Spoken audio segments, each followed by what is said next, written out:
So ఏ విధంగా మేము ఈ 3 పిల్లర్స్ ఉంటాయి సాధారణంగా. మెట్రో స్టేషన్ అంటే మధ్యలో ఒక పిల్లర్ ఉంటుంది, రోడ్డుకి అటువైపున ఒక పిల్లర్ ఉంటుంది, అటువైపున ఒక పిల్లర్ ఉంటుంది. దట్స్ కాల్డ్ పోర్టల్ డిజైన్ అంటారు. అంటే దానివల్ల టనల్ ఎఫెక్ట్ వస్తుందనేటువంటి ఒక క్రిటిసిజం ఉంది. ఎలివేటెడ్ మెట్రో సిస్టమ్స్లో మెట్రో స్టేషన్స్ ప్రతి కిలోమీటర్కి స్టేషన్ ఉంటుంది. స్టేషన్ కంప్లీట్గా రోడ్ని కవర్ చేస్తుంది.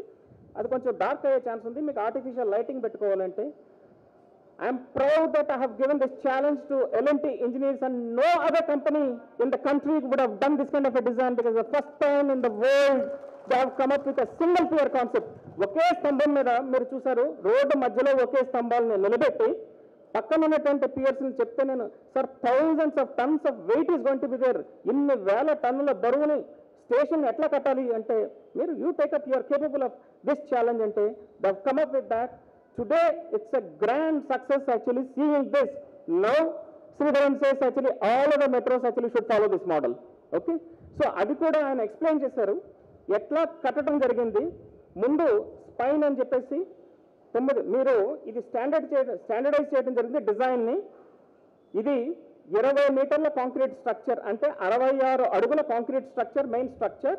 ఈ 66 అడుగుల కాంక్రీట్ స్ట్రక్చర్లో ముందు 9 మీటర్లు అంటే దాదాపు అబౌట్ 30 ఫీట్ 30 అడుగుల మెయిన్ స్పైన్ ఉంటుంది. స్పైన్కి అటువైపు ఒక వింగ్, అటువైపు అంటే 2 రెక్కలు ఉన్నట్టుగా ఉంటాయి అన్నమాట. మొత్తం 20 మీటర్లు లేదా 66 అడుగుల మెయిన్ స్ట్రక్చర్ ఇది మీరు చూస్తారు. దీని స్టేషన్ పొడవు 140 మీటర్స్ 140 మీటర్ల పొడవు ఉంటుంది, 20 మీటర్లు ఇది ఉంటుంది. But also another challenge we got is okay here you have seen more space. కొన్ని చోట్ల మీరు సిటీలోకి వెళితే నేరో రోడ్స్ అయిపోతాయి. ఆ రోడ్లో without taking any private property we have achieved another record here is that ఒకవేళ రోడ్ విత్ 30 మీటర్స్ 100 ఫీట్ అయితే 100 feet road width తీసుకున్నాము. నెక్స్ట్ 45 మీటర్స్ అయితే 45 మీటర్స్ తీసుకున్నాము. 60 మీటర్స్ అయితే 60 మీటర్స్. సో మన రోడ్ విడ్స్ ఆర్డిపి ప్రకారం, రోడ్ డెవలప్మెంట్ ప్లాన్ ప్రకారం, because lot of misinformation campaign, some of them are deliberately doing it. Metro rail గురించి మేము ఎక్స్ట్రా ఏమీ తీసుకోవటం లేదు. ఏదైతే మున్సిపల్ కార్పొరేషన్ ఆర్డిపి అంటారో, రోడ్ డెవలప్మెంట్ ప్లాన్ అంటారో, ఆ రోడ్ డెవలప్మెంట్ ప్లాన్ ప్రకారం మేము స్టేషన్ డిజైన్ చేయడం జరిగింది. So here the challenge is that one thing you have to standardise as much as possible. Construction కోసం స్టాండర్డైజ్ చేయవలసి వస్తుంది. At the same time road widths డిఫరెంట్గా ఉంటాయి. దాన్ని ఎట్లా చేయడానికి కోసం మేము ఏం చేసింది ఏంటంటే 20 మీటర్స్ 66 అడుగుల మెయిన్ దీన్ని స్టాండర్డైజ్ చేసి స్టేజ్ రోడ్ విడ్త్ని బట్టి అది 100 అడుగుల 150 అడుగుల 200 అడుగుల ఆటోమేటికలీ ఎక్స్టెన్షన్ ఇచ్చుకొని, ఇంకా ఫ్యూచర్లో చాలా చూస్తారు. నన్ను కొందరు అడుగుతున్నారనమాట, సార్ మీరు రోడ్డు మధ్యలో మళ్ళీ మీరు ఏంటి స్టెప్స్ స్టేర్ కేసెస్ పెడుతున్నారని చెప్పేసి. పక్క నుండి మేము బస్ బేస్కి అరేంజ్ చేస్తాం అనమాట. అంటే ట్రాఫిక్ని సిస్టమటైజ్ చేయడం కోసం. Again Sreedharan yesterday was asking me how did you achieve the 3 lanes actually. మధ్యలో మీరు you have provided all these things and still you are getting 3 lanes. Sir, I am not only getting 3 lanes, actually we are getting some more lanes actually, we have explained. So this is how we started the challenge. And another place, a challenging interesting thing is that such a narrow road, lot of facilities need to be given. Maximum comfort has to be, అంటే ఎంత వీలైతే ప్రజలకు అంత access ఇవ్వాలన్నమాట. ఓపెన్గా తీసుకుంటే access ఇవ్వాలన్నమాట. 4 చోట్ల నుంచి బ్రీఫ్గా నేను ఎక్స్ప్లెయిన్ చేస్తాను. స్టేషన్ ఏ విధంగా ఉంటుందని చెప్పేసి మీకు చూపిస్తాను కూడాను. ప్లాట్ఫామ్ లెవెల్ ఏ విధంగా ఉంటుంది, కాంకాస్ లెవెల్ ఏ విధంగా ఉంటుంది, డౌన్ అది. Second thing is Uppal depot. Uppal depot, those for all from here Hyderabad, they knew it. Just 3 years ago this was knee deep water. మూసీలో రివర్ నుండి వచ్చినటువంటి మురికి నీరంతా కూడా ఇక్కడ like stagnant cesspool it used to B.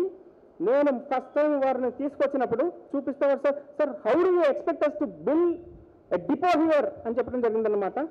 That itself is an interesting challenge. మేము ఇక్కడ ఉన్నటువంటి ఉప్పల్ రైతులందరినీ పోగు చేసి 800 మంది రైతులు, 840 ఎకరాల పొలం, గడ్డి పొలాలు ఉంటాయి ఇక్కడ. వారందరినీ అందరూ యాజిటేట్ చేశారు. కొందరు పని కట్టుకొని వెళ్ళి రాజకీయ నాయకులతోటి సార్ మెట్రో రైలు హైదరాబాద్ని నాశనం చేస్తుందని చెప్పేసి ఫాల్స్ ప్రోపగండా చేస్తుంటే నేను వారికి వెళ్ళి చెప్పడం జరిగింది, రైతులారా మీరు మాతో సహకరించండి, మీకు అందరికీ బెనిఫిట్ వచ్చేలాగా నేను చేస్తానని చెప్పి వారి 840 ఎకరాలు మేము తీసుకొని వారికి within that itself we have created, now that work is going on, 450 acres వారి కోసం మంచి కాలనీ తయారు చేసి, అంటే ఏ రైతులతో ఒక ఎకరం మాకు ఇస్తారో ఎకరానికి 1000 చదరపు గజాల స్థలాన్ని డెవలప్ చేస్తే అందరికీ ఇది విన్ విన్ విన్. ఇండియాలో this is an example actually how land acquisition will have to be done. When the person was getting 1 acre person was getting 20,000 rupees per annum. సంవత్సరానికి 20,000 రూపాయలు గడ్డి నమ్ముకుంటే వచ్చేటువంటి రైతుకి ఈ రోజుకి ఎకరానికి 1000 square yards ప్రాపర్టీ ఇస్తున్నాము. That 1000 square yards property is today worth 3 crore rupees. Imagine the kind of benefit these people got. This is what I told them, I promised them. Nobody believed at that time. I said, మాతో సహకరిస్తే మీకు ఇది benefit and today they're realising. మేము ఇక్కడికి వచ్చినప్పుడు 9,000 rupees per square yard ఉండేది. Square యార్డ్కి చదరపు గజానికి 9,000 రూపాయలు ఉండేది. Today it is 30,000 rupees. This is the benefit metro brings to Hyderabad city. Like that there are many things. అదేవిధంగా డిపోని మీరు చూసారు, అక్కడ 100 ఎకరాల్లో డిపో ఏర్పాటు చేయడం జరిగింది. Will show you all that. అటువైపుని 72 acres casting yard, India's biggest casting yard, okay, మేము ఇక్కడ ఎస్టాబ్లిష్ చేయడం జరిగింది. మొత్తం మెట్రో ప్రాజెక్ట్ని వీలైనంత వరకు ప్రీకాస్ట్ చేస్తూ కేవలం స్తంభాల వరకు మాత్రమే రోడ్డు మీద జరుగుతుంది. మిగిలిన పని అంతా కూడా మీరు చూసినటువంటి ఈ స్టేషన్ అంతా కూడా బయట నుంచి చేసి అక్కడ కాస్టింగ్ యార్డ్ చేసి ఇక్కడ తీసుకురావడం జరిగింది. అంటే 85%, 85% of the work is done out side and that is brought to the area. So ఇక్కడ చేయడం జరిగింది. స్టెప్ బై స్టెప్ కన్స్ట్రక్షన్ కూడా మీకు చూపిస్తాం ఏ విధంగా జరిగింది అనేటువంటిది. సో ఉప్పల్ డిపో చూపిస్తాము. ట్రైన్ ఏ విధమైనటువంటి ఫెసిలిటీస్ ఉంటాయి. Latest train in the world is this Hyderabad metro train.